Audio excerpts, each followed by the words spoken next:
नमस्कार, हरियाणा न्यूज देख रहे हैं आप। मैं हूं आपके साथ केशव कुमार। तो घटना का दूसरा दिन है आज और दूसरे दिन दोनों आरोपियों को और जो घटना में इस्तेमाल हुआ डंपर दोनों को कब्जे में किया जा चुका है। लेकिन सवाल अभी बहुत सारे खड़े हैं कि क्या इन आरोपियों की गिरफ्तारी इस बात का प्रमाण देगी कि इस तरह की घटनाएं कभी और नहीं होंगी?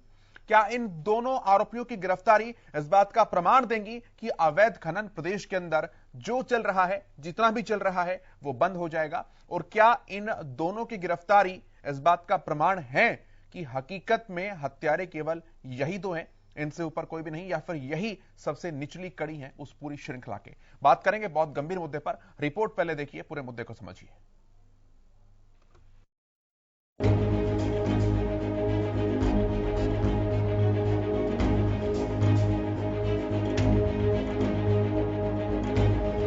फर्ज निभाते हुए शहीद हुए डीएसपी सुरेंद्र सिंह बिश्नोई के गांव में मातम पसरा है। परिवार का रो रो कर बुरा हाल है। सुरेंद्र सिंह की पत्नी कौशल्या देवी हत्यारों को कड़ी सजा देने की मांग कर रही है। वहीं शहीद डीएसपी के भाई ने इसमें लोकल प्रशासन पर सवाल करते हुए सीबीआई जांच की मांग की है। मान लो डीएसपी रैंक का अधिकारी है और वो खुद डंपर उतार रहा था और उनके साथ जो स्टाफ थे, जैसे आपके माध्यम से और इससे पता लगा कि एफआईआर दर्ज कराई, मैंने एफआईआर कॉपी देखी है, उसके अंदर उन्होंने कहा भी डंपर वालों ने तमचे दिखाए। नहीं, सरकार जो सीएम साहब ने कल वहाँ बाउंड्री में घोषणा की, चलो हमें बड़ी इस बात की थोड़ा संतोष है और हमारी थोड़ी हिम्मत भी मिली इतने बड़े दुख के अंदर के सीएम साहब ने ये कहा है। इसमें सारी बात आ जाती है। सीएम साहब ने कहा भी आज हम सुरेंद्र सिंह के परिवार के साथ खड़े हैं। प्रदेश का मुख्यमंत्री ये कहता है तो हमारे एक परिवार का मुखिया ही मानो वो, उसने कह दिया हम आपके साथ खड़े, तो हमें कुछ कहने की जरूरत ही नहीं रहती है कि वो अपने हिसाब से जो आपको अच्छा लगेगा, जो उन्होंने कमेंटमेंट करी है वो अपना आप करें। बाकी सरकार से हमें तो कोई शिकायत नहीं। विधि साहब ने भी कहा भी चाहे मैंने कितनी फोर्स लगानी पड़े हम उनके खिलाफ एक्शन लेकर छोड़ेंगे नहीं। और डीजी साहब मौके पर गए, उससे पहले गवर्नमेंट को चाहे जुडिशियल इंक्वायरी हो चाहे सीबीआई इंक्वायरी हो, हमें तो कहते हैं सीबीआई या जुडिशियल इंक्वायरी, ताकि पता लग सके भी इसके एक दिन माइनिंग का काम एक दिन से तो होता नहीं, और माइनिंग कहीं भी कोई चोरी होती है उसके अंदर कोई न कोई इन्वॉल्वमेंट उससे संबंधित आदमी होता है, सीधा कोई चोरी नहीं करता। उसके बारे में ये मैं उनके बारे और जो संबंधित स्टाफ है उनके भी फोनों की सारी डिटेल होनी चाहिए। हालांकि इस खौफनाक कांड की गंभीरता को देखते हुए पुलिस हरकत में आ गई। मंगलवार देर शाम एक आरोपी को मुठभेड़ के बाद गिरफ्तार कर लिया गया। बताया जा रहा है आरोपी भागने की कोशिश कर रहा था। पुलिस मुठभेड़ में बदमाश के पैर में गोली लगी। पुलिस ने हत्या में इस्तेमाल डंपर को भी बरामद कर दिया। देखिए, अभी तक सिर्फ पुलिस को एक ही व्यक्ति अरेस्ट हुआ है जो कल दिन के समय हुआ था, और उसके बाद दूसरा ये अफवाह फैल रही है कि दूसरा व्यक्ति पकड़ा गया। अभी तक नहीं पकड़ा गया, लेकिन हमारी टीमें उस पर लगी हुई हैं और शीघ्र ही हमारी कोशिश है कि हम पकड़ें। देखिए, पुनाना में ये एक हमारा ऑपरेशन आक्रमण जो है उसमें पूरे हरियाणा में ऑपरेशन चला था। उस ऑपरेशन के तहत जिला नूह में कई सारी टीमें गठित की गई थी और उन्होंने जगह जगह जाके छापेमारी की थी। उसमें से एक जगह पे ये कुछ आपस में मुठभेड़ हुई थी। पुलिस और जो क्रिमिनल एलिमेंट था उनका पीछा भी किया गया था। उन पे ऑलरेडी मुकदमे दर्ज हैं, वो वांटेड की श्रेणी में थे, इसीलिए उनके यहाँ छापेमारी की गई थी और उनके ऊपर हमारी लगातार दबिश जारी है। जल्दी हम उनको पकड़ भी लेंगे। इस वारदात ने सरकारी सिस्टम को कटघरे में खड़ा कर दिया। खनन माफियाओं से निपटने की तैयारियों पर सवाल उठा। हालांकि जब हरियाणा न्यूज ने इस मुद्दे पर प्रदेश के खनन मंत्री मूलचंद शर्मा से सवाल किया तो उन्होंने साफ कर दिया कि प्रदेश में अवैध खनन को रोकने के लिए हर संभव प्रयास किए जा रहे हैं और बड़ी संख्या में चालान भी किए जा रहे हैं। मैं आपके चैनल के माध्यम से एक ही बात कहना चाहता हूँ, हरियाणा में माइनिंग 10% है। हरियाणा में कोई ज्यादा माइनिंग नहीं है। हरियाणा में नारनौल, महेंद्रगढ़, दादरी, भिवानी, ये मायने के 4 जिले हैं। और यमुना के साथ तमिल ले लो या रिवर बेल्ट ले लें। और मेरा ये कहना है कि हरियाणा में अगर कोई अवैध माइनिंग करेगा तो उसके खिलाफ कार्रवाई करेंगे, उसके खिलाफ जो भी धारा है उसके खिलाफ मुकदमा दर्ज करेंगे और जो भी उस पर पेनल्टी लगे वो लगाने का हम काम करेंगे कि हरियाणा सरकार जो करेगी ईमानदारी के साथ और विश्वास के साथ। वहीं हरियाणा के गृह मंत्री अनिल विज भी डीएसपी सुरेंद्र सिंह के हत्यारों समेत अवैध खनन माफियाओं पर सख्त एक्शन की बात कह रहे हैं। उन्होंने कहा खनन माफियाओं को बख्शा नहीं जाएगा। आसपास के जिलों की फोर्स भी लगानी पड़ी तो लगाएंगे, किसी को बख्शा नहीं जाएगा, सख्त से सख्त कार्रवाई की जाएगी। देखिए 3 कंपनियां हमने वहां पर लगाई और तीनों जिलों के जो एसपी और बाकी उच्च अधिकारी हैं वहां पर वो कॉम्बिंग कर रहे हैं इनको पकड़ने के लिए और किसी भी हालत में इनको छोड़ा। हुड्डा साहब अपने समय की बातों को भूल जाते हैं। 29/3/13 को बिल्कुल इसी प्रकार की घटना, जब भूपेंद्र सिंह हुड्डा मुख्यमंत्री थे, उसकी एफआईआर भी दर्ज हुई है 100 नंबर, इसी प्रकार की घटना हुई थी, उसमें भी पुलिस वाले मारे गए थे। तो ऐसा नहीं है, ये शुरू तो कांग्रेस के राज से हुआ है। हमने तो फिर इस पर बहुत ज्यादा नियंत्रण किया है और ऐसे समयों के ऊपर राजनीति करनी नहीं चाहिए और जिनके अपने घर शीशे के हों उनको दूसरों के घरों पर पत्थर नहीं। घटना बहुत दुखद, जिसने पूरे प्रदेश को झकझोर कर रख दिया। कार्रवाई, गिरफ्तारी सब सरकार की जिम्मेदारी है, जिसे सरकार निभा भी रही। लेकिन घटना से पहले की जिम्मेदारियों को अगर ठीक से निभा लिया जाता तो शायद आज एक जाबाज अफसर हमारे बीच ही होता। अवैध खनन हो या अवैध तरीके से खनन के माल की ढुलाई, खनन जगत हमेशा से ही माफियाओं के कब्जे में रहा, जिसका जुड़ाव हमेशा खाकी खादी से जोड़कर देखा जाता रहा। इस घटना पर हत्यारों की गिरफ्तारी की बात भले ही कही जा रही हो, मगर सवाल तो ये भी है कि क्या हत्यारे केवल ट्रक चलाने वाले ही हैं या वो इन अवैध खनन माफियाओं की सबसे निचली कड़ी है। सवाल व्यवस्थाओं, कार्रवाई और फलते फूलते अवैध खनन माफियाओं का भी है, जिन पर कार्रवाई का इंतजार केवल इंतजार ही बना हुआ है। Bureau report, Haryana news. चलिए बात करते हैं इस मुद्दे पर। जो पैनल मेरे साथ जुड़ा है, सबसे पहले उनका परिचय आप जान लीजिए। प्रोफेसर विधु रावल, भारतीय जनता पार्टी के प्रवक्ता, हमारे साथ जुड़ चुके हैं। रविंदर सिंह ढुल जी, कांग्रेस पार्टी के प्रवक्ता हैं, हमारे साथ जुड़ चुके हैं। विजेंद्र रेड्डू साहब इंडियन नेशनल लोकदल से हमारे साथ हैं। अनुराधा शर्मा जी हैं, आम आदमी की प्रवक्ता हैं, हमारे साथ हैं। और इसके साथ ही प्रोफेसर सुभाष सप्रा साहब राजनीतिक विश्लेषक के तौर पर हमारे साथ है। बहुत शुक्रिया और बहुत स्वागत आप सभी का हरियाणा न्यूज की इस प्राइम टाइम डिबेट में आने के लिए। पहला सवाल रावल साहब आपसे है। सबसे पहले तो शुभकामनाएं भी कि दूसरे आरोपी को गिरफ्तार कर लिया गया, और उसके साथ सवाल भी कि क्या वाकई में हत्यारे केवल दोनों ट्रक ड्राइवर्स ही हैं या ये सबसे निचली कड़ी है उस पूरी श्रृंखला की जो अवैध खनन से जुड़ी हुई है?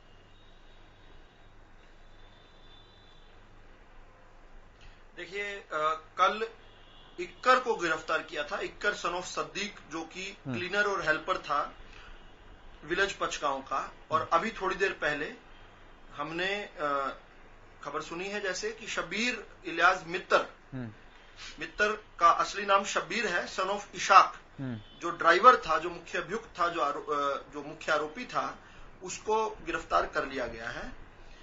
इसके अलावा अभी भी कुछ लोग जो हैं जिन्हें गिरफ्तार करना बाकी है।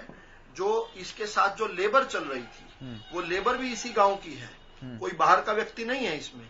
इसी गांव पचगांव जहां पर ये घटना, दुर्घटना, ये वारदात जो हुई है, इसी जगह की ये लेबर भी वहीं की है। इसके साथ ही जो है अनुमान लगा रहे हैं 5 से 7 इनके लेबर भी होंगे। अभी सारी चीजें नहीं डिस्क्लोज की जा सकती क्योंकि आप समझते हैं कि जो क्लूज हमें मिले हुए हैं और जो पुलिस जिस पर काम कर रही है वो चीजें जो है पुलिस आपके सामने नहीं रख सकती। लेकिन पुलिस बहुत नजदीक है बाकी लोगों को भी पकड़ने के, और पकड़कर उनको न्यायालय के हवाले करने पर के उनको ठोस धाराओं में उन पर मुकदमे दर्ज हुए हैं और उन पर कार्रवाई करवाने की। आपका जो सवाल था वो बिल्कुल ठीक है। अवैध खनन हाँ, लेकिन कोई खनन माफिया ना, लगता नहीं है यहाँ पर कोई खनन माफिया वाला है। क्यों नहीं है? क्योंकि ये बहुत स्कैटर्ड और बहुत स्मॉल स्केल कहीं पर ये खनन की घटनाएं हैं, और ये खनन से ज्यादा चोरी की घटनाएं हैं। क्यों है? क्योंकि उसी गांव के लोग वहीं पर ही कर रहे हैं। कोई बड़ी मशीन्स लेकर, पोकलेन लेकर या और मशीन्स लेकर नहीं है, कोई स्टोन क्रशर का वहां नहीं प्लांट लगा हुआ किसी तरह का। ये लोग अपने ही छोटे छोटे जो औजार होते हैं उनसे इस प्रकार से चोरी की घटनाएं करते थे। इसी प्रकार की प्रैक्टिस और भी करते रहे हैं। जिस प्रकार से वो जो क्षेत्र है पूरा का पूरा, वो क्षेत्र डिस्टर्ब भी रहा है बीच में, और वोलेटाइल क्षेत्र है एक, कोई बहुत पीसफुल क्षेत्र नहीं है वो। और वो क्योंकि बहुत इंटीरियर में है, बहुत वहां पर स्थितियां ऐसी हैं, सभी लोग जानते हैं। मेवात को जो का इलाका जो कहा जाता था, मेवात के नाम से तो डिस्ट्रिक्ट ही बनाया था इन लोगों ने, हमने तो उसको नू जो असल स्थान का नाम है वो कन्वर्ट किया था। तो वहां पर किस प्रकार से छुटमुट खनन की घटनाएं हों, चाहे ड्रग्स की और नशाखोरी की घटनाएं हों, और चाहे अवैध हथियार रखने की, इस प्रकार से इलीगल एक्टिविटीज पर हमने बहुत हद तक नकेल कसी है। अब ये नकेल कसी है, इसीलिए वो जो है बौखलाहट में, तिलमिलाहट में आकर उन्होंने इस प्रकार से पुलिस को देखकर डर गए, और डरने के बाद जो है उन्होंने पुलिस पर हमला किया।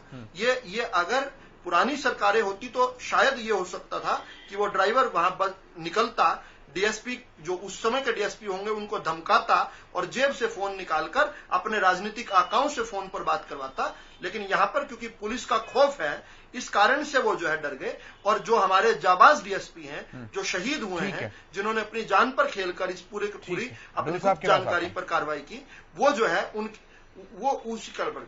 जी ठीक है डोल साहब, पहला रिएक्शन। दूसरा आरोपी वो भी पकड़ा गया है।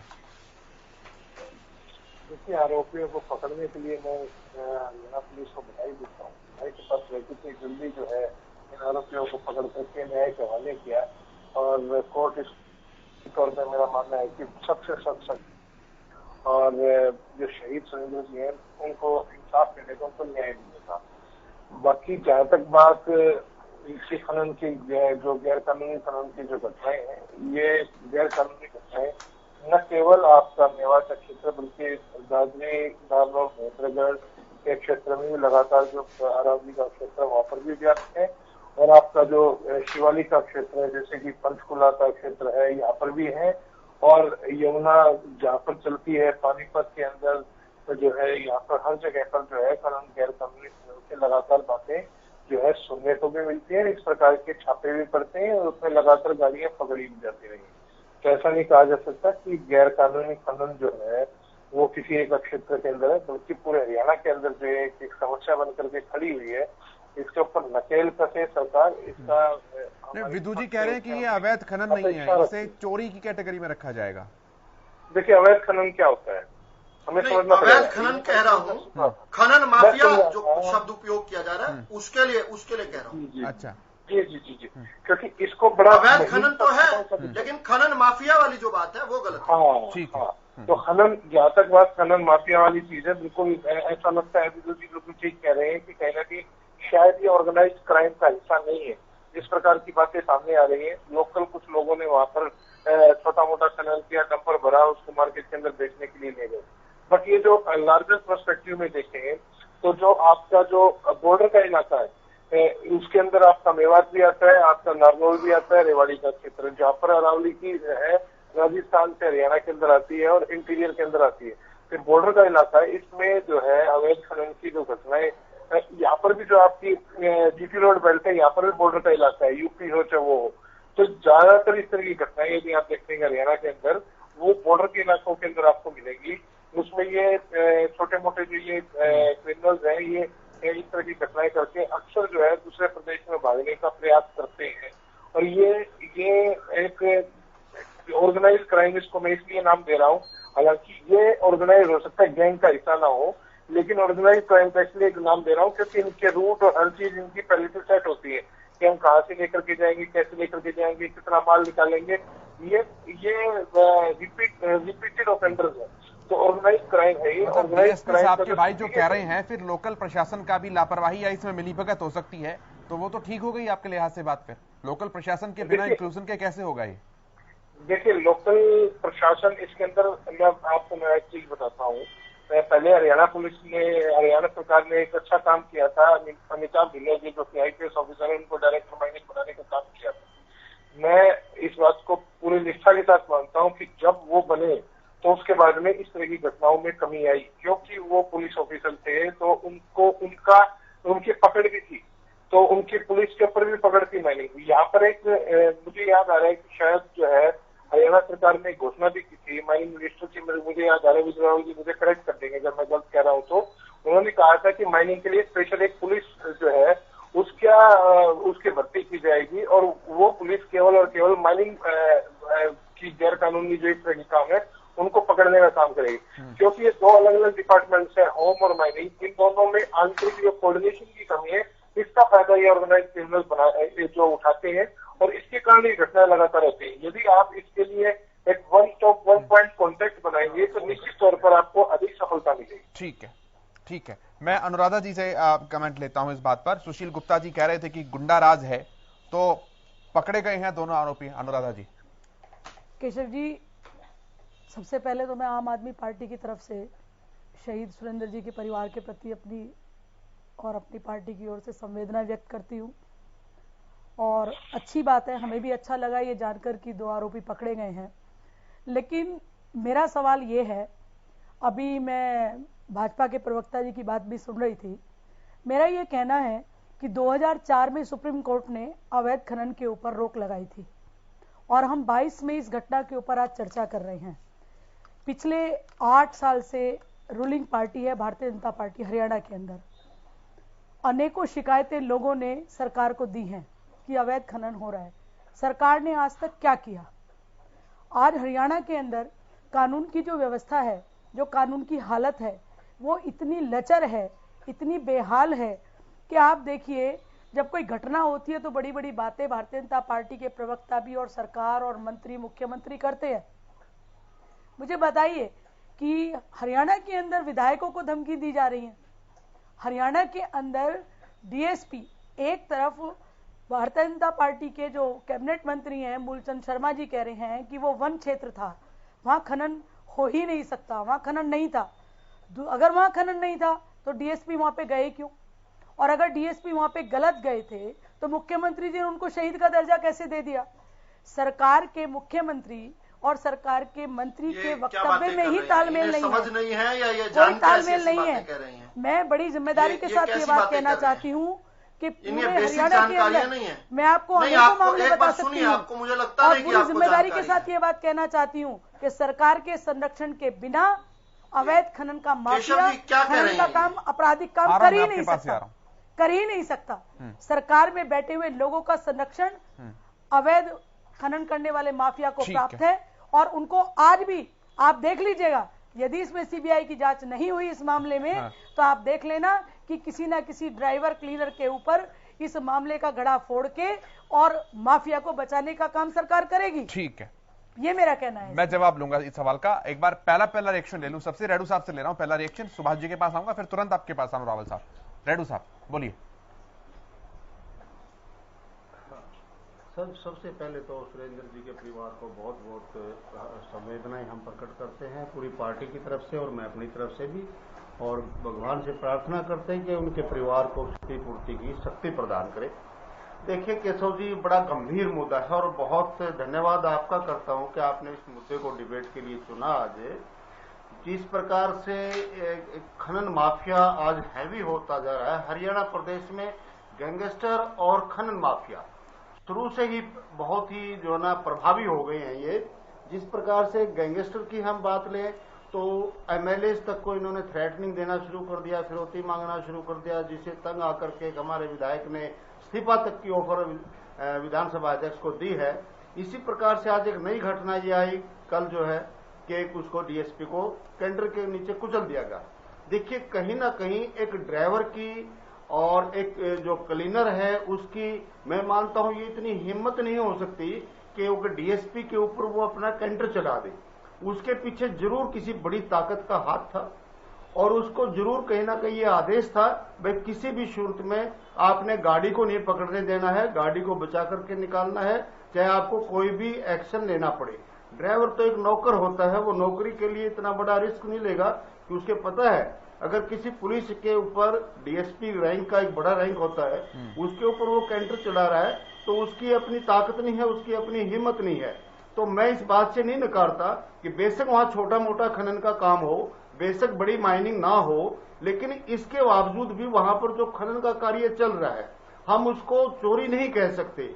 वो एक खनन का कार्य है, माइनिंग का काम हो रहा है और उस माइनिंग के काम के पीछे कोई ना कोई बड़ा गैंग, कोई ना कोई बड़ा माफिया उसके पीछे जरूर खड़ा है। और देखिए केशव जी, ये बिल्कुल स्पष्ट बात है कि आपने ठीक कहा कि खाकी और खादी जब तक किसी को सपोर्ट नहीं करेंगे तो इतने खुले मन पर वो इस तरह के काम नहीं कर सकते।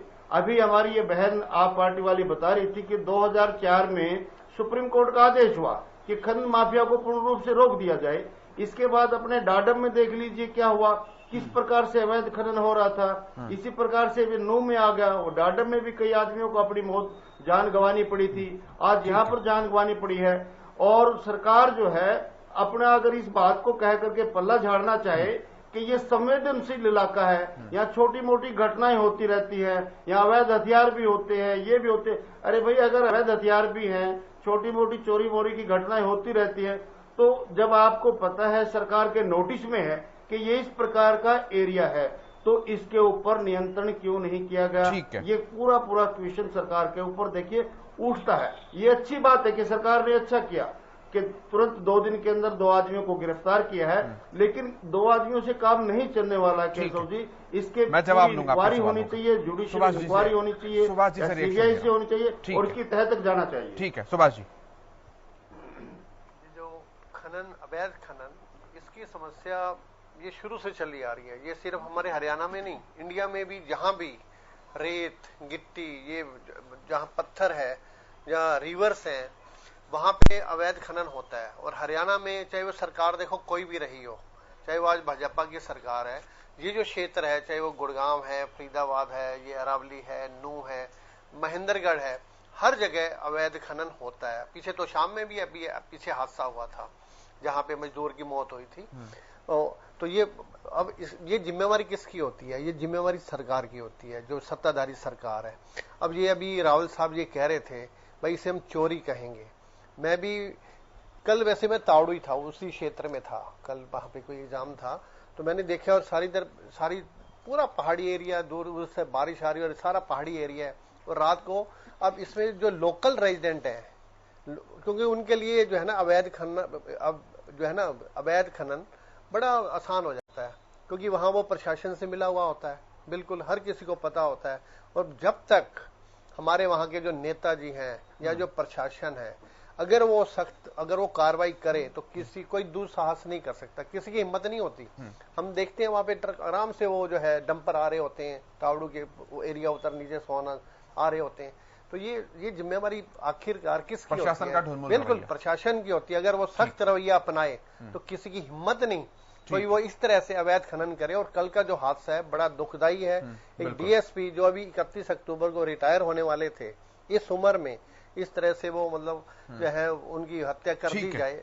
और अब ये ठीक है, ये ठीक है भाई, सीएम साहब उन्होंने 1 करोड़ रुपया भी दिया है, थोड़ा सा मलहम लगाया है, नौकरी भी दे रहे हैं, गवर्नमेंट जो करती है, या और विपक्ष भी अपनी भूमिका तो निभाएगा भाई, अपनी पॉलिटिकल जो स्टेटमेंट्स तो देंगे, परंतु गवर्नमेंट कोई भी हो, ये जिम्मेवारी आखिरकार किसकी है? ये गवर्नमेंट की होती है। ठीक है, उसको सख्त रवैया शुरू से अपनाए वो लास्ट तक। मैं जवाब लेता हूं रावल साहब से। रावल साहब जवाब सबके। मैंने नोट किए सभी के सवाल जो है। रविंदर ढुल जी ने बहुत बैलेंस्ड बात कही, उन्होंने वो स्थितियों को जानते हुए। मुझे इको आ रही है, प्लीज इको को फिक्स करवा दीजिए। मैं फिक्स करता हूं सर। हाँ, और अनुराधा जी बिल्कुल वैसे ही बात कर रही थी जैसी उनकी पार्टी का चरित्र रहा है, बिल्कुल ही उसी प्रकार की बात कर रही थी। उनके इस प्रकार के सवाल हैं जिनको मुझे लगता नहीं ऑनर करना चाहिए जवाब का भी। किस प्रकार से वो कह रही थी कि वहां अवैध खनन, वो कह रही थी कि खनन नहीं हो रहा। कौन कह रहा है खनन नहीं हो रहा? खनन हो रहा है। बोले जी फिर वहां डीएसपी क्यों गए? मतलब बच्चों वाली बातें जिस तरह से होती है ना, जिस प्रकार से एक क्या सुनकर आई है, क्या बिना जानकारी के आई है, मुझे नहीं पता। मैं ऑनर नहीं करना चाहता उनकी बातों को जवाब देकर। वो कह रही है संरक्षण। मैं हैरान हुआ, लेकिन मुझे अभी भी इको आ रही है। हाँ, संरक्षण तो होगा जरूर। अरविंद केजरीवाल साहब ने कहा था 20,000 करोड़ रुपए का रेत माफिया को पकड़ेंगे और 20,000 करोड़ रुपए का बजट जो है पंजाब की सरकार बनाएगी। वो 20,000 करोड़ अगर नहीं आ रहा तो केजरीवाल साहब का संरक्षण होगा। इसको हम आपस में जो इन्फ्लुएंस ड्रॉ कर लेते हैं। लेकिन इस प्रकार से बचकानी बातें करना, ये केजरीवाल की और उसकी पार्टी की एक तरह से एक तरीका हो गया है, एक चरित्र बन गया है। इन लोगों को इतना हमें नहीं करना चाहिए। इनको एनकरेजमेंट मिलती है, इनकी बातों का जवाब देते हैं तो ये बेवकूफाना बातें हैं सारी की सारी। चलिए अब मैं सीधा के सीधा आ जाता हूं। वो ऑब्जेक्ट कर रही है, क्रॉस क्वेश्चन कर रही है, वो एक काउंटर भी कर रही है आपकी बात। नहीं ऑब्जेक्ट करें, मैं उनकी ऑब्जेक्शन को भी ऑनर नहीं करना चाहता, मेरे को आगे बातें करने दीजिए। चलिए, मैं अनुराधा जी आऊंगा आपके पास, आपकी बारी जब आएगी तो आप उनके सवालों का जवाब दीजिएगा प्लीज। राहुल साहब। और मेरे सवालों का जवाब देने के साथ साथ वो ये भी बता दें कि केजरीवाल साहब ने कहा था 20,000 करोड़ रुपए का रेता माफिया से, बालू के माफिया से लिया था, वो 20,000 करोड़ नहीं आ रहा जितनी मेरी जानकारी है पंजाब सरकार के पास। तो क्या इसका मतलब केजरीवाल का संरक्षण है वहां पर? इसका जवाब देने के बाद अपनी बात बताएं। चलिए आगे चलते हैं। जिस प्रकार से विजेंद्र रेड्डी जी ने कहा, बड़ी अजीब सी लगी बात, क्योंकि बहुत वरिष्ठ पत्रकार वो प्रवक्ता हैं और हम उनसे सीखते हैं बहुत चीज। उन्होंने कहा कि ड्राइवर और क्लीनर की इतनी हिम्मत नहीं है कि वो डीएसपी रैंक के ऑफिसर के ऊपर चढ़ा दे। अरे साहब, उन्होंने क्या रैंक देखा होगा क्या वारदात करते हुए? उन्होंने क्या आईडी कार्ड निकलवाया होगा क्या? पहले एक किस प्रकार से वो बेरहमी से कुचल कर चले गए। उन्होंने तो स्प्लिट ऑफ द सेकंड में जो है ये वारदात की होगी। और वो वारदात क्यों की थी? इसलिए की होगी क्योंकि उन्हें डर था कि सामने जो जांबाज ऑफिसर खड़ा है वो अपनी जान पर खेल कर भी उनको गलत काम नहीं करने देगा, इनको सजा दिलवाएगा। आप प्लीज इको फिक्स करवा दीजिए, मुझे बहुत दिक्कत आ रही है बात करने में। इसे प्लीज तुरंत फिक्स कीजिए। तो इस प्रकार से वो खादी और खाकी की जो बात जो एंडोर्स कर रहे थे, वो आम आदमी पार्टी की प्रवक्ता की खाकी और खादी की बात को एंडोर्स कर रहे थे। तो मैं भी उनसे भी सवाल पूछ लेता हूं। 2002 में कंडेला के अंदर 1700 राउंड जो फायर हुए थे, वो वहां पर तो पुलिस ने फायर किए थे ना। पुलिस तो यूनिफॉर्म होती है और वो तो किसी के आदेश पर चलती है। ये जो चोर उचक्के हैं, ये अपराधी हैं, इनका तो पता नहीं कि किसी पर चलते हैं, लेकिन पुलिस तो चलती है। वो किसके आदेश पर किए 1700 राउंड फायर किए थे? किसानों को भुना था। देखिए, राजनीति करना क्या समय होता है, राजनीति करने का समय आएगा सभी के पास, लेकिन हर मुद्दे पर राजनीति करना, अपने राजनीतिक तवा और कढ़ाई लेकर पहुंच जाना और उसको चढ़ा देना कि भाई ठीक है यहां पर एक मौका मिल गया, थोड़ा सा हमें जो है ना कई बार मैच्योरिटी का भी जो है सबक देना चाहिए। और अभी साहब दूसरे भी कह रहे थे, विश्लेषक साहब वो भी कह रहे थे कि नेताजी से मिला हुआ है, नहीं तो सख्त रवैया अपनाया जाता। अरे साहब, सख्त रवैया अपनाया है तभी तो जो हमारा जो रेवेन्यू है वो आज जाकर 7-8 टाइम्स बढ़ गया है। कहां पर कांग्रेस के समय जो है 10 साल तक जो रेवेन्यू आया करता था खनन से, वो 1267 करोड़ था। और हमारा केवल 7 सालों का जो रेवेन्यू है, वो 7 साल का रेवेन्यू जो है 6766 करोड़, केवल 7 सालों का बता रहा हूं, इस साल का फिगर नहीं दे रहा हूं। हमने एक के बाद एक कार्रवाइयां की हैं जिसकी वजह से जो है बहुत हद तक रोक लगी है। लेकिन जहां ये रोक नहीं लगी, उस रोक लगाने के लिए तो ऑफिसर वहां पर इन्फोर्स करने तो गए थे। उनको पता होना चाहिए कि हमने 2020 में 438 व्हीकल्स को सीज किया था, जिसमें हमने फाइन रिकवर किया। अगर इसमें हैंड और ग्लव होते, जिस प्रकार से ये लूज स्टेटमेंट दे देते, आदत बन गई ना आजकल तो सभी की, कुछ भी बोल देना, ये लूज स्टेटमेंट है। अगर हैंड और ग्लव होते तो 2,24,43,180 रुपए कैसे रिकवर होते 2020 में? 2021 में 291 एफआईआर दर्ज होने के बाद 522 व्हीकल सीज हुए और 12,68,24,342 रुपए जो है इनसे फाइन के तौर पर रिकवर किए हमने। इसी प्रकार से अभी पिछले साल, एक बार सुनिए, बीच में मत बोलिए, मैं किसी का बीच में नहीं बोला, मैंने किसी का बीच में नहीं बोला। सप्रा साहब आप सीनियर हैं, प्रोफेसर भी हैं, गुरुजी रुक जाइए। 328 एफआईआर दर्ज होने के बाद 387 व्हीकल्स को सीज किया और इसी साल अब तक की बात कर रहा हूं 2,75,46,500 से अधिक रुपए रिकवर हो चुके हैं। ये हमारी शक्ति है, तभी तो ये हो पा रहा है। हमारी शक्ति है, उसके बावजूद भी कोई कार्रवाई करता है तो अपनी जान पर खेलने के बाद रेड्डी साहब ये पूछ रहे थे और ये सवाल विदु जी सामने निकलकर भी आया कि यही शक्ति की बात कही जा रही थी, सख्ताई की बात, जब डाडम की घटना हुई थी साल के पहले दिन ही, लेकिन 7 महीने होने को है, उसकी रिपोर्ट अभी तक नहीं आ पाई है। देखिए, वो जो 7 महीने की बात करते हैं, वो साथ साथ ये छुपा देते हैं कि इसकी जांच को खुद न्यायालय मॉनिटर कर रहा है। तो अगर वो न्यायालय पर भरोसा नहीं करते तो एक एप्लीकेशन लगाएं, सीधी बात है। इसका जवाब सरकार से क्यों लेते हैं? 3 अलग अलग एजेंसीज जो हैं, चाहे नेशनल ग्रीन ट्रिब्यूनल हो, चाहे अलग अलग तरह की 3 एजेंसीज जो हैं उसकी जांच कर रही हैं और जांच को मॉनिटर कौन कर रहा है? खुद माननीय न्यायालय कर रहा है। तो उसके बाद हम इस प्रकार की बात यहां पर लगाएं। और मैं फिर से कह रहा हूं, जिस प्रकार से एक मैच्योर्ड स्टेटमेंट जो है कांग्रेस जो हमारी प्रमुख विपक्षी पार्टी है, उनके प्रवक्ता ने यहां पर दी है कि भाई ठीक है, ये घटनाएं हम मिलजुल कर इस घटनाओं के विरुद्ध खड़ा होना चाहिए। अब तो मुझे दिक्कत ये लग रही है, एक डिबेट में मैं आज दोपहर को था, वहां पर एक विपक्षी प्रवक्ता जो है नैरेटिव गढ़ने का प्रयास कर रहा था। वो कह रहा था कि ये गरीब लोग, आपकी इस डिबेट में भी कोई बता रहा था कि कोई ड्राइवर और क्लीनर को फंसा देंगे। ये एक नैरेटिव गढ़ने का प्रयास है। ये जो आरोपी है ना, उनके लिए कल को ये कैंडल मार्च निकालेंगे। जिस प्रकार से ये कहते थे ना, बुरहान वानी के पिता एक मास्टर थे, जिस प्रकार से कहते थे ना अफजल गुरु एक इंजीनियर था, जिस प्रकार से अजमल कसाब एक गरीब परिवार का था, उसकी 6 बिन ब्याही बहनें थी, इस प्रकार का नैरेटिव ये ड्राइवर और क्लीनर बोलकर भी निकालेंगे। अपराधियों को अपराधी रहने दो, उनके लिए नैरेटिव मत गढ़ो, उनके लिए सॉफ्ट कॉर्नर मत रखो, उनके नमाज़े जनाज़ों में मत जाना। अच्छा तो ये रहेगा। जेजेपी की प्रवक्ता है, थोड़ा सा देर से है। बहुत स्वागत है विभा जी आपका, मैं आऊंगा आपके पास, लेकिन अनुराधा जी के सवाल हैं। मैं सबसे पहले बोल लेता हूं रावल साहब। केशव जी, अभी रावल साहब की बात में सुन रही थी, उन्होंने अपनी बात शुरू करते हुए कहा कि वो मेरी बात को ऑनर भी नहीं करना चाहते। तो मैं बड़ी मतलब अफसोस के साथ ये बात कहना चाहती हूँ कि भारतीय जनता पार्टी ने दूसरे राजनीतिक दलों को ऑनर करना तो अटल जी और अडवाणी जी के साथ ही समाप्त कर दिया था। उनकी राजनीति के साथ ही दूसरे राजनीतिक दलों की बात का ऑनर करना भारतीय जनता पार्टी की ये परंपरा खत्म हो चुकी है। इसलिए मेरे ऊपर इस बात का कोई फर्क नहीं पड़ता कि आप मेरी बात को ऑन करते हैं या ऑनर करते हैं या नहीं करते हैं, उसका जवाब देते हैं या नहीं देते, क्योंकि मैं आपसे बात करने नहीं आई, मैं जनता से हरियाणा न्यूज के माध्यम से बात करने के लिए आई हूँ। दूसरी बात मैं ये कहना चाहती हूँ कि वो बात को घुमा के रेवेन्यू पे ले गए, वो बात को घुमा के इस तरफ ले गए कि उन्होंने कितनी गाड़ियों के चालान काटे। वो जवाब दे, यदि ऐसी ही बात है तो मैं पूरे अपनी बात को जिम्मेदारी के साथ कहना चाहती हूँ कि गुड़गांव नगर निगम के अंदर 15-15 लाख रुपए रजिस्ट्री के ऊपर भ्रष्टाचार हो रहा है और उनको कमिश्नर की नाक के नीचे भ्रष्टाचार हो रहा है, और उसके बावजूद एक क्लर्क के ऊपर सारी गठरी को रख के और उसके ऊपर भांडा फोड़ के और सरकार को बचाने का प्रयास हो रहा है। क्या भ्रष्टाचार सरकार के संरक्षण के बिना हो सकता है? क्या माफिया सरकार के संरक्षण के बिना चल सकता है? संभव नहीं है। कभी ऐसा नहीं हुआ कि हरियाणा के अंदर जो हो रहा है कि विधायकों को धमकी दी जा रही है। और मैं एक और बात इसमें एडिशन करना चाहती हूँ, किससे फिरौती मांगी जाती है? जिसके पास 2 नंबर का काम होता है, 2 नंबर का धंधा होता है, 2 नंबर का पैसा होता है। हरियाणा सरकार नाक तक भ्रष्टाचार में डूबी हुई है।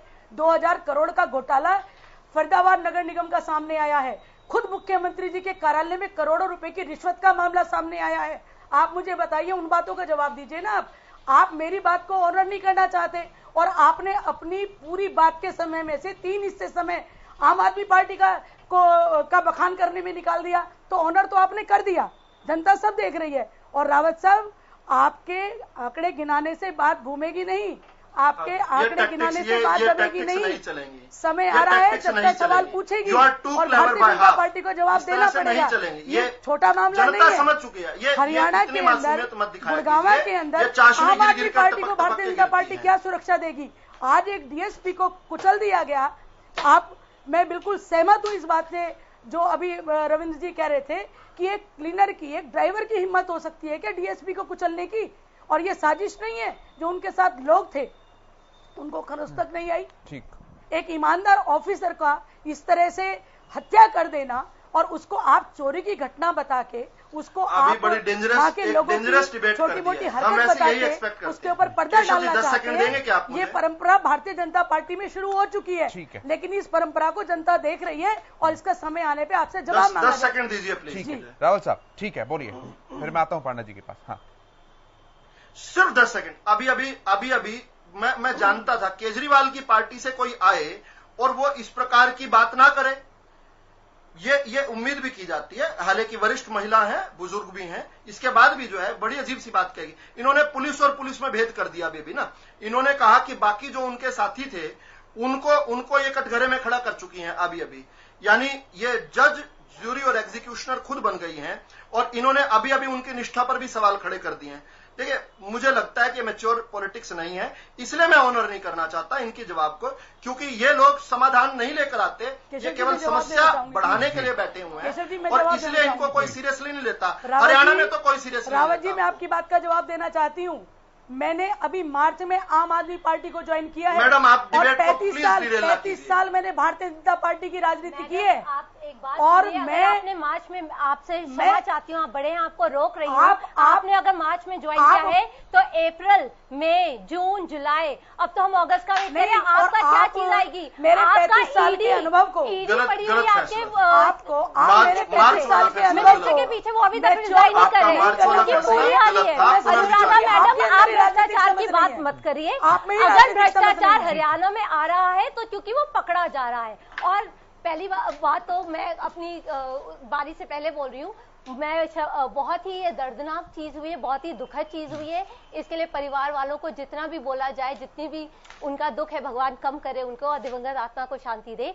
सबसे पहले तो इकोसिस्टम समझना चाहिए कि वो जगह जहां हुआ है, क्या हुआ है और क्यों हुआ है। वो राजस्थान से कनेक्टेड है और वहां जैसे कहा गया कि बिना नंबर के गाड़ी चली, वो एरिया वहां रोज हर महीने 25 से 30 गाड़ियां जब्त होती हैं। पुलिस वालों की स्टेटमेंट है कि उन्होंने तब गाड़ी को कुचला, पहले आपस में बात की कि ये लोग हमारे ऊपर फिर से चालान कर देंगे, इसलिए हमें इनको खत्म करना चाहिए। 2 लोग कूद गए और डीएसपी जी उसके चपेटे में आ गए। तो सबसे पहले ये देखा जाए कि वहां क्या हो रहा है। और आम आदमी पार्टी अगर भ्रष्टाचार की बात ना करे तो बहुत ही अच्छा होगा, क्योंकि जिस हिसाब से अप्रैल से हर महीने कभी पंचायत के हस्बैंड जो है आपके पंचायत के वो जेल में जा रहे हैं, कभी कोई ड्रग्स के मामले में पकड़ा जा रहा है, आपके अपने मिनिस्टर बैठे हुए हैं। और हरियाणा में अगर पकड़े जा रहे हैं तो रिश्वत जो ले रहे हैं, आप जैसे बता रही हैं, रजिस्ट्री के लिए 15-20 लाख है, उन तहसीलदारों को पकड़ा जा चुका है। कितने लोग तो जा चुके हैं, सस्पेंड हो चुके हैं। तो आप प्लीज आम आदमी पार्टी वाले भ्रष्टाचार की बात मत करें तो बहुत अच्छा होगा। ठीक है, अब मैं थोड़ा सा एक अलग पर्सपेक्टिव लेकर आता हूं अपनी चर्चा को और आगे बढ़ाते हुए। विदु जी, जिस तरह से कार्रवाई की जा रही है सरकार की तरफ से, ठीक है, तमाम आंकड़े हैं उनको रखा जाता है, रखने भी चाहिए, अच्छी बात है। लेकिन केवल एक सरकार की नहीं, किसी भी सरकार के लिए एक बहुत बड़ी चुनौती रही है खनन के ऊपर नकेल कसना। कोई 19 कर पाया है, कोई 21 कर पाया है, लेकिन पूरा खात्मा किसी की तरफ से भी नहीं किया गया। अभी जिक्र कर रहे थे सफरा साहब भी इस बात का कि तावड़ू में गए थे। सड़क पर चलते हुए, मेजर हाईवेज पर चलते हुए आसानी से देखे जा सकते हैं जितने ट्रक्स की क्षमता है, एक भी गाड़ी अंडरलोड नहीं मिलती है, अधिकांश गाड़ियां ओवरलोडेड मिली जाती हैं। दूसरा सवाल जो सफरा जी भी कह रहे थे कि अधिकांश गाड़ियां ऐसी हैं जिस पर नंबर प्लेट्स हैं ही नहीं। तीसरा सवाल, जो तय मानक हैं वो 1 लाख टन 1 साल की परमिशन दी जाती है किसी भी लाइसेंस धारक को खनन करने के लिए, लेकिन उनका यह कहना है कि 1 लाख टन अगर 1 साल में करने बैठेंगे तो अपने घर का पैसा लगाना पड़ेगा, तब भी मुनाफा नहीं निकल पाएगा। 1 लाख टन तो 1 महीने में कर दिया जाता है। कागज के अंदर सब चीजें एकदम फेयर चल रही होती हैं, लेकिन हकीकत बहुत ज्यादा अलग होती है। हर महीने कोई ना कोई घटना आती है, ओवरलोडेड ट्रक यहां पलट गया, ओवरलोडेड ट्रक वहां पलट गया। हाईवे पर चलते हुए तस्वीरें आसानी से देखी जा सकती हैं। अगर वाकई स्थिति इतनी ज्यादा नकेल कसी हुई है तो ये तस्वीरें क्यों सामने आ रही है रावल साहब? फिर ये बहुत अच्छा सवाल है और वैसे भी आपने इस डिबेट का जो प्रीव्यू है वो बढ़ा दिया। अब फिर से मुझे इको आनी शुरू हो गई है। चलिए, तो इसका बिल्कुल ठीक आपने कहा कि सड़क पर ऐसे बहुत सारे व्हीकल्स मिलते हैं जिसमें ओवरलोड होता है, लेकिन उन पर कार्रवाई भी होती है। हर रोज, आपने तो 1 महीने की बात कही, मैं 1 दिन की बताता हूं। हर रोज 90 लाख से लेकर 1 करोड़ का हम हर रोज चालान काटती है ट्रांसपोर्ट डिपार्टमेंट जो है। चालान हो रहे हैं, वो ओवरलोडिंग के चालान हो रहे हैं, वो रॉयल्टी के लिए हो रहे हैं, और इसके बाद भी हम पूरा प्रयास करके इन चीजों को रोकने का कर रहे हैं। मेरी आवाज ठीक आ रही है आपको? बिल्कुल सुन पा रहे हैं, एकदम। मेरी आवाज ठीक आ रही है? चलिए, तो केवल इतना बताना चाहता हूं कि ठीक है, अभी कमियां हैं, आपने ये अब फिर से तब तक बोलिए आप। हाँ जी, मैं इतनी बात जरूर आपको ध्यान में लाना चाहता हूं कि ये एक वर्क इन प्रोग्रेस है। ये जो नकेल कसने की बात है, और बहुत हद तक नकेल कसी है। ये जो चालान की बात होती है, ये सिर्फ ओवरलोडिंग नहीं होता है, ये रॉयल्टी को लेकर भी होती है। और जो नियम तय किए गए हैं उन नियमों में ढील नहीं दी जा सकती। वो तो एनजीटी के जो गाइडलाइंस है उसके अनुसार किए गए हैं। किस प्रकार से हम जो पर्यावरण की तरफ भी देखना है, और सुप्रीम कोर्ट ने इस पर जो है एक बहुत एक डिटेल्ड जो है डिसीजन दिया हुआ है, हम उसको फॉलो करते हुए लगे हैं। इसमें रेवेन्यू का एंगल बहुत अधिक नहीं है, लेकिन सबसे अधिक जो मामला है वो मामला पर्यावरण की सुरक्षा से लेकर सड़क सुरक्षा को लेकर है और उस पर काम हो रहा है। तभी उस पर मैं बता रहा हूं कि 90 लाख से लेकर 1 करोड़ जो है हर रोज का चलान हो रहे हैं। ये एज फाइन हम रिकवर कर रहे हैं। और अभी सप्रा जी ने अगर कुछ ऐसे व्हीकल्स देखे हैं, अगर सप्रा जी ने व्हीकल्स क्योंकि देखे हैं, उन्होंने प्रत्यक्षदर्शी हैं, अब मैं सप्रा जी की जगह होता तो मैं तुरंत अपने मोबाइल निकालता और 112 नंबर पर फोन करता। मुझे नहीं पता सप्रा जी ने 2-4 बार ऐसा किया या नहीं किया, लेकिन अगली बार ऐसा कोई व्हीकल आपको मिले तो 112 नंबर पर फोन करना, ये एक बहुत ऐतिहासिक हमारी भाजपा सरकार राहुल साहब, ये आपके पास बहुत केवल 10 से 12 मिनट ज्यादा गहराई तक गया हुआ है, और ये बहुत ज्यादा गहराई तक गया हुआ है। देखिए, जिनका आप जिक्र कर रहे थे इस एरिया का, मेरा जब रवि कनेक्टेड थे तो मेरा पहला सवाल उनसे यही था कि ड्राइवर की उम्र कितनी है। अधिकांश मेवात, नूह, पुन्हाना, फिरोजपुर, झिरका की बेल्ट के जितने भी ड्राइवर्स होते हैं वो नाबालिग होते हैं, 12-12, 13-13 साल के लड़के होते हैं। 18 घंटे पता नहीं, 19 घंटे पता नहीं, एक चक्कर के 300 रुपए उन्हें मिलते हैं और मजबूरीवश वो नौकरी करते हैं क्योंकि वहां पर कोई और होता नहीं है जो इतनी विषम परिस्थितियों के अंदर ट्रक्स चला सके। वो पूरे वहां के टेरेन से वाकिफ होते हैं। दूसरा, जब कॉन्ट्रैक्ट दिया जाता है किसी भी माइनिंग का सरकार के द्वारा, तो बाकायदा जैसे प्लॉट्स के बिक्री होती है वैसे एक माइन खरीदी जाती है। अब माइन पर तय सीमा है, अपनी माइन पर वो माइनिंग करते नहीं है और दूसरी माइन जो कि अधिकृत है ही नहीं उस पर माइनिंग की जाती है। माइनिंग अधिकारी जब चेक करने के लिए आता है तो अपनी माइन तो फेयर एंड फाइन मिलती है, बगल वाली माइन जिसके ऊपर किसी का आता पता नहीं है वो पूरी खोखली हो चुकी होती है और नीचे से ऊपर आने में किसी भी छापेमारी टीम को कम से कम आधा घंटा लगता है। पूरा टेरेन उनका है, पूरा इलाका उनका है, लोकल प्रशासन के साथ मिलीभगत है। कैसे कंट्रोल करेंगे इतनी गहरी चेन को? मैं इसलिए कह रहा हूं क्योंकि मैंने बहुत डीपली स्टडी किया हुआ है, रिसर्च किया हुआ है पूरे टेरेन को, पूरे इस फंक्शन को। सर जी, आपके सवाल में ही आपकी स्टडी झलक रही है केशव जी। लेकिन ये जो आप मामले की बात कर रहे हैं, जो मामला जहां पर है ये नूह में इस प्रकार से वहां पर कोई माइन नहीं अलॉट की गई, ये डेजिग्नेटेड प्लेस नहीं है। यहां पर अनऑर्गेनाइज तरीके से किस प्रकार से यहां परमिशन नहीं दी हुई किसी को भी एक पत्थर भी उतारने की। यहां पर तो एक अनऑर्गेनाइज तरीके से माइनिंग होती रही है। कोई भी ऑर्गेनाइज माइनिंग की हिस्ट्री नहीं है यहां पर, जहां की हम घटना की बात कर रहे हैं। अगर पूरे हरियाणा की आप बात कर रहे हैं तो आप पार्शियली ठीक हैं, ये मामला है, लेकिन ये चुनौती भी है। सरकार और अपराधियों के बीच का जो है, प्रशासन और अपराधियों के बीच जो है, इस प्रकार से एक जंग चलती रहती है और अपराधी जो है, अपराधियों से हमेशा जो है प्रशासन बेटर रहता है।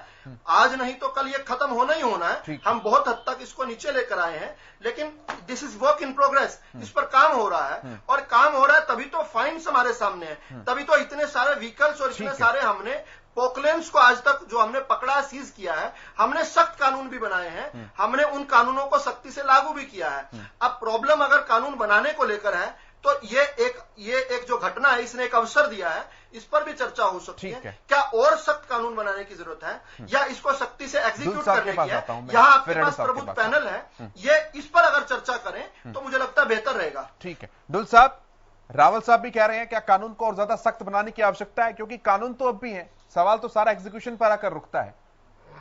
देखिए, कानून की इस प्रकार की चीज होती है, मैं वकील होने के नाते में आपको बता दूं कि सबसे ज्यादा दिक्कत आती है इसके एनफोर्समेंट में। कानून बनाना और कानून का पालन करवाना दोनों एक बड़े अलग विषय है। जैसे आपने कहा कि भाई माइनर्स है वहां पर, हम माइनर्स को आप प्रोसिक्यूट कर नहीं पाओगे, करेंगे तो जुवेनाइल की तरफ प्रोसिक्यूट होगे तो 10 दिन के अंदर उनकी जमानत होकर के बाहर, ज्यादा से ज्यादा 3 साल की सजा। तो इनके लिए को बहुत ज्यादा इसलिए इनको रिस्क नहीं होता है, तो इसलिए ज्यादातर हो सकता है कि इस तरह के बच्चों को जो है ये कहीं ना कहीं शोषण, क्योंकि किसी बच्चे को से काम करवाने भी इस देश के अंदर जो है कानूनी तौर पर जुर्म है, तो मैं इसको जो है बच्चों का शोषण मानूंगा, न कि उनके लिए कोई किसी प्रकार की कोई एम्प्लॉयमेंट। तो इसके ऊपर जो है मेरे हिसाब से सबसे पहले संज्ञान तो जो है बाल जो आपका विकास जो आपका जो विभाग है उसको भी लेना चाहिए कि इस प्रकार से, और लेबर मिनिस्ट्री को, कि भाई इस प्रकार से बच्चों का शोषण कैसे करने दिया जा रहा है हरियाणा के क्षेत्र के अंदर, बहुत गंभीर समस्या है ये। जहाँ तक आगे दूसरी चीज जो है ओवरलोडिंग की, ओवरलोडिंग जहाँ तक बात 2 तरह की है। तो ये समझिए कि जहाँ पर डेजिग्नेटेड माइन के प्लेस है वहाँ पर सरकार ने जो है इस प्रकार के इंतजाम का दावा किया है और किया है नहीं किया, देखो फिजिकली मैं वहां पर देख करके नहीं आया तो मैं कमेंट नहीं कर पाऊंगा कि भाई जैसे ही माइनिंग साइट से बाहर निकलती है वहां पर एक खाता होता है। अब समझिए कि हमको सभी माइंस जो डेजिग्नेटेड प्लेस है, बड़ी माइनिंग प्लेस है, उनको एक कांटे के ऊपर से गुजरना होता है, उसकी जो है वेट होता है और उस वेट के हिसाब से उसका रवानगी करती है और उसके बाद में भाग जाता है। जब तक किसी अधिकारी की मिली भगत नहीं होगी, किसी भी डेजिग्नेटेड प्लेस से एक भी डंपर जो है ओवरलोडेड बाहर नहीं निकलेगा। इस बात को हमें बहुत अच्छी तरह समझना होगा, क्योंकि ये ऑर्गेनाइज क्राइम की चीज यही होती है, क्योंकि इसमें बड़े बड़े सपने दिखाए जाते हैं, बड़ा बड़ा एक लोगों को चीजें दिखा करके उनको भ्रष्टाचार के अंदर लिप्त किया जाता है। किसी भी माइनिंग साइट पे, सभी माइनिंग साइट के ऊपर सरकारी अधिकारी बाहर जो है रवानगी काटने के लिए बैठे होते हैं और वहां से कोई भी व्हीकल यदि ओवरलोडेड जा रहा है, क्योंकि समझिए कि लगभग मेरे हिसाब से 18 टन की कैपेसिटी होती है एक डंपर की, जो गवर्नमेंट उसको अलाउ करती है। 45 टन जो है वहां पर माल डाल करके लेके जाया जाता है। मेरी नॉलेज के अंदर जो है रेवाड़ी के अंदर, दादरी के अंदर और नारनौल महेंद्रगढ़ के अंदर भी बड़े पैमाने पर इस प्रकार से काम होता रहा है।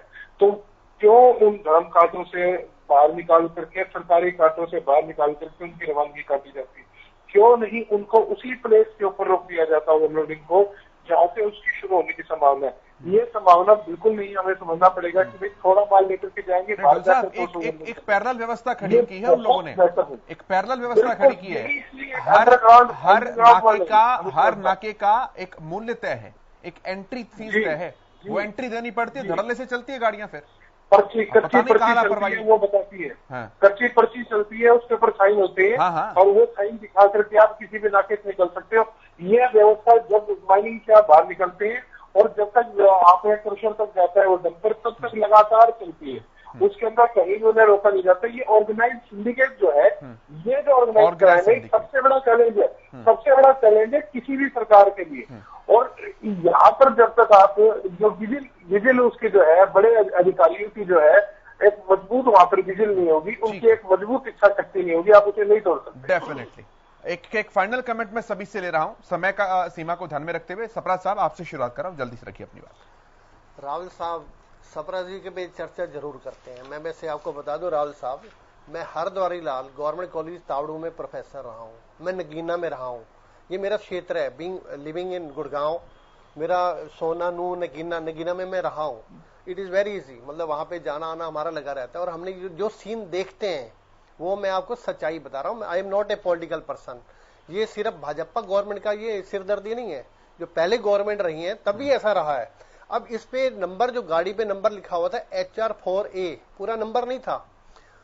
ड्राइवर उनके पास देखो देसी कट्टा है और आज न्यूज़पेपर में ये छपा हुआ है, साथ में एक बालेनो गाड़ी चल रही है, उसमें लोगों ने कहा है भाई चढ़ा दो, इसमें छोड़ना नहीं है आपने और आपने गाड़ी को रोकना नहीं है। मतलब ये हाथ में साथ में गाड़ी का चलना, ये न्यूज़पेपर की मैं बात बता रहा हूं, वो झूठा नहीं लिखेंगे, बड़े बड़े पेपर्स में है ये। तो ये चाहे वो आप कहेंगे ऑर्गेनाइज नहीं है, परंतु ये वहां के जो लोकल रेजिडेंट्स हैं उनका अधिकार है अवैध खनन पर, और इसे कौन रोकेगा?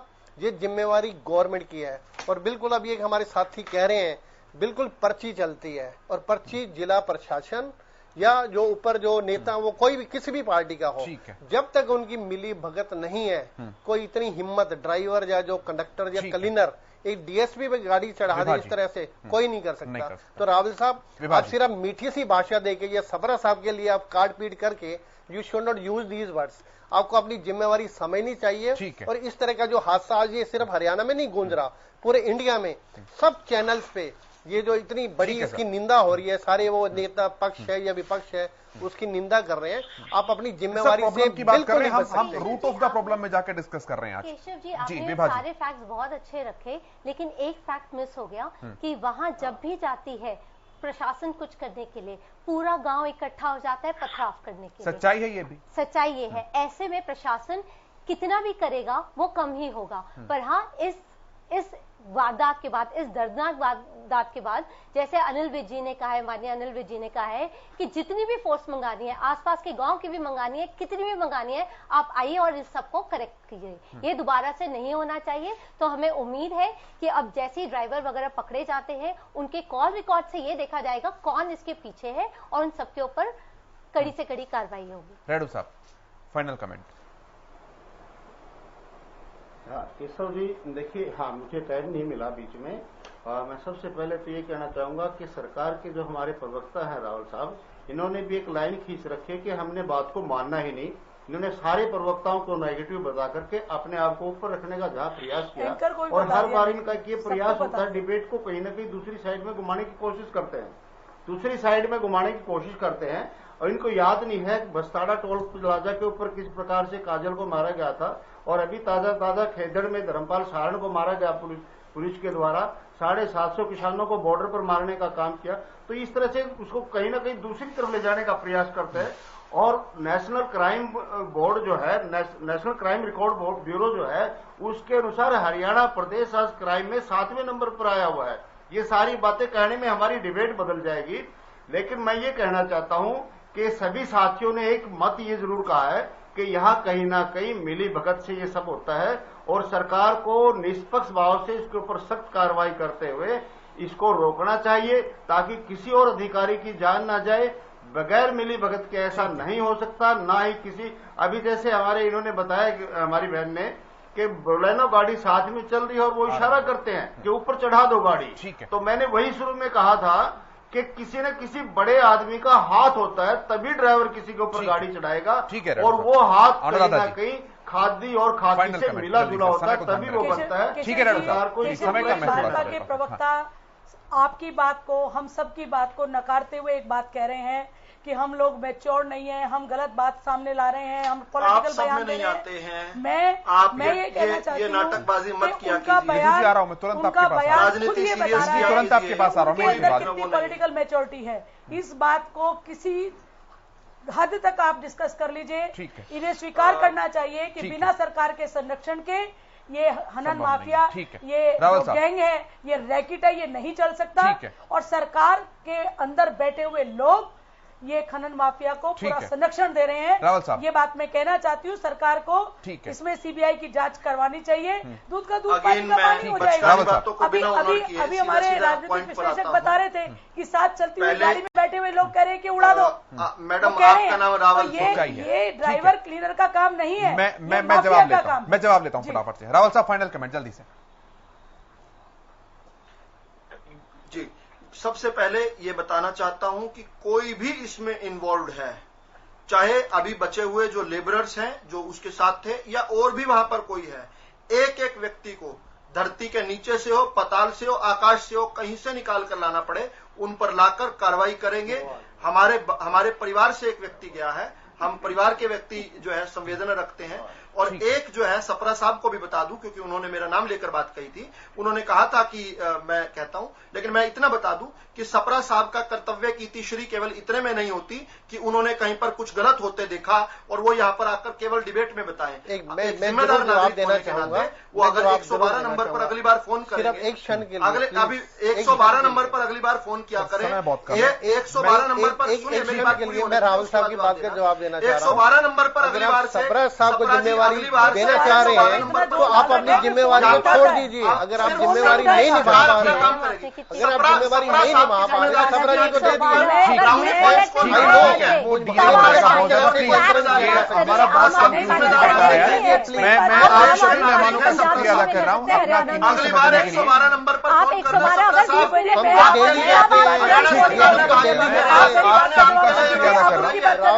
अगर आप सभी का शुक्रिया अदा कर रहा हूँ। प्रोफेसर रावल साहब, रविंद्र सिंह धूल जी, विभा जी, विजेंद्र रेणु जी, अनुराधा शर्मा जी और सपरा साहब, बहुत शुक्रिया आप सभी का इस चर्चा में शामिल होने के लिए। बहुत धन्यवाद, बहुत शुक्रिया। मेरे साथ इतना ही, नमस्कार।